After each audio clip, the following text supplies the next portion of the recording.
What's up, everybody? So real quick, in case you haven't been watching my videos, a couple months back I made a video about my marina getting bought out, and they raised the slip rent from $10 a foot to $17 a foot. I've only got, well, I got less than a month now before I'm going to get hauled out down in Green Cove. So I just decided I would go ahead, pull out of the marina, and just anchor around between Green Cove and Jacksonville. And I want to share with you the really big lesson I learned from that. Now, I also did a video a couple months before that one about how I changed my dinghy preferences. I had a Walker Bay 8, a sailing dinghy, a hard dinghy, a little rowboat essentially that could sail. I really liked that dinghy, except for the fact that it was very tippy. Being a round bottom little rowboat sailing dinghy, it really just had no lateral stability, and getting into it from the water was nearly impossible. So essentially I started using a roll-up dinghy, a West Marine PRU3, and I've been using the dinghy to go back and forth from the boat ramp to the boat. Really good practice for, you know, what cruising would be like in the islands, using your dinghy to get around, obviously. Now, what I found out about that was that little West Marine dinghy, okay, being flat bottom, is not really good in a windy, choppy condition. I had a day where I was trying to get to the boat. It was windy, it was choppy, it wasn't even that bad, but what was normally a 15-minute trip took me about 35. And I could see where in worse conditions it might be darn near impossible to work your way to weather to get back to your boat or to get into a marina, whatever it was you had to do. So it really made me start thinking that that dinghy was not going to be adequate for the Bahamas. So I knew I had to make another decision. I wasn't happy with the Walker Bay. I wasn't happy with the inflatable. So a lot of people choose the ribs, the rigid inflatable boats. Okay, they've got a rigid bottom with inflatable tubes. They're great. The problem is I didn't have the money for a good one. The cheapest one out there, brand new, is from West Marine. It's about $1,400, and it's still made of PVC, which I really wanted to get away from. A PVC dinghy is simply not a long-term solution. They're not going to last that long in the Bahamas and in Florida where I live. So I was really hoping to find another hard dinghy, and I came across one, and it is turning out to be the bomb.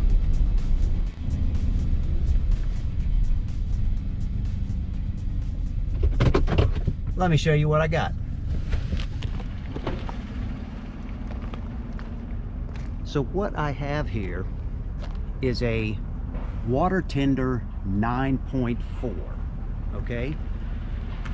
This one was actually marketed by West Marine. It's still available at West Marine, and they run about $6.99. I was able to get this one for $400. And here's the best part about it. This little tri-hull design, so stable. It's absolutely amazing. Let me get it in the water and I'll show you what I'm talking about.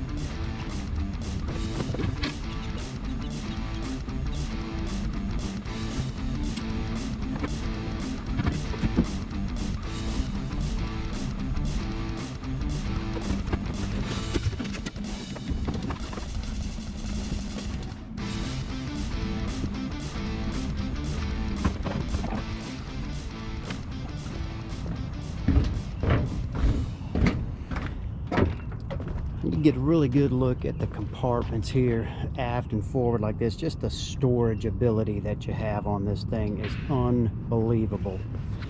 And just stepping onto it, it's immediately apparent, you know, just how stable this thing is.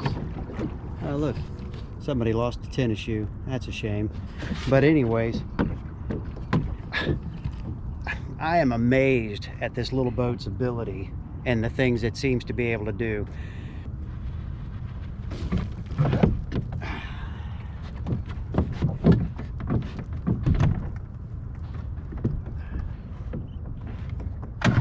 Oh, little choke.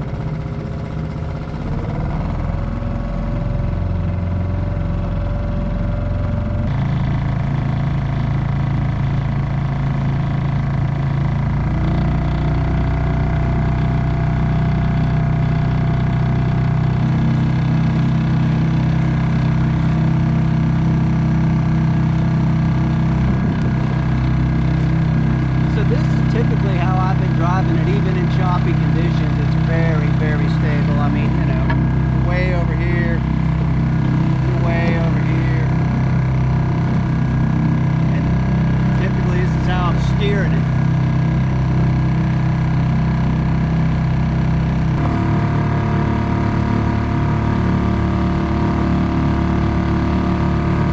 Yeah, so as far as speed, I'm getting usually about 5 miles an hour out of it.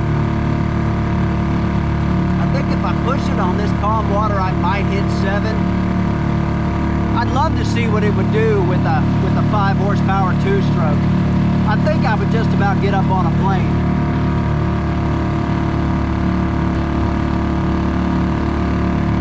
It's rated to 5 horsepower.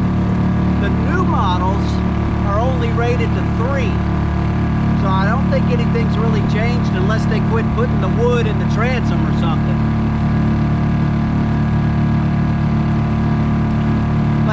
It has been just a fantastic dinghy. I could not be happier with this thing.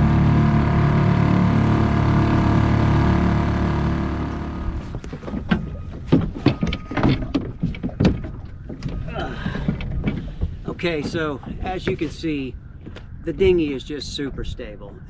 I could not be happier with this dinghy. Got a small storage compartment back here that I'm going to use for a couple of different things. I hope to add a few more. It's got built-in flotation, so there's foam in all of these cavities. So I may have to dig some of that out to make some. I'm also going to put some straps to hold the oars in place so that when I put it up on deck, I don't have to worry about the oars. I don't have to worry about storing them. They're just going to stay with the dinghy at all times. What else? Oh, picked this up. Oh my gosh, what a find. Found this on Craigslist. Guy sold it to me for $40. It's a little dinghy ladder. Fits into a bracket that I've already mounted right back by the outboard. And I can't wait to use it. Can't wait to use it. It'll just make getting on and off that much easier from the water. It's just going to be great. Let me show you the one problem that I did have. And the issue was that dinghy is 9 foot 4 inches, and from the base of the mast to the back edge of my anchor locker, it overlapped it by about an inch. Just barely overlapped it to where I could not lift the lid the way I have it without moving the dinghy. So I basically, since I've already modified this lid once by chopping it 60-40, using this side to mount my windlass, the video on that earlier, but I chopped off about 4 inches here at the back just to make sure I had access to what I need without moving the dinghy. So not a real big deal, and it was easily done. Took me, I don't know, half a day to get that all done and painted up, and it's finished. So yeah.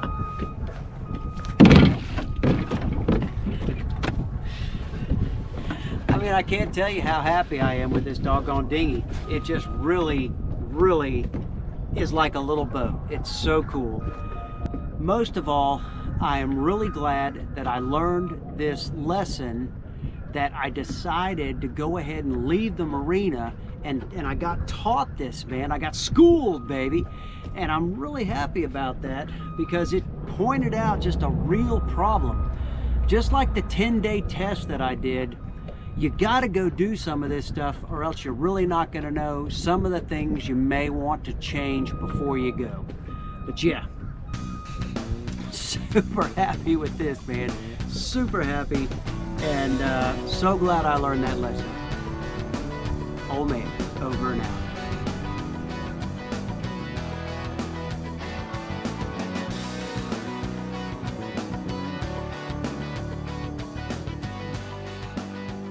Alright, real quick, just want to show a couple of modifications I'm making to the dinghy. I went ahead and I bought a couple of the little access plates, mostly because I wanted to get in here and see what was behind the bow eye. And it turns out it was just a little plate like this. I just wanted to reinforce it a little bit. So I made a thong, just a little, you know, just a little cutout out of some starboard that'll reinforce right up in here. And I can bolt the pad eye through that. I'm gonna put it in with some 4200, which has adhesive properties like 5200, but it is technically removable. And when it dries, it does harden quite well. And I have found it to be an excellent alternative to the 3M 5200. I'm also adding a couple of cleats right now. One right here because I have access to it, and I don't really have any other places to attach lines except for a couple little eyes at the back on the other side of the transom. Made a little backing plate again out of the same starboard material. I'm going to use 4200 on them, and I'm putting one back there on the inside in front of the other access plate that was already part of the dinghy. So nothing major. I really don't want to make a whole lot of modifications right now without really knowing what else I may want. So I'm going to hold off, but yeah, just a couple of things to make it a little bit nicer, maybe a little bit better.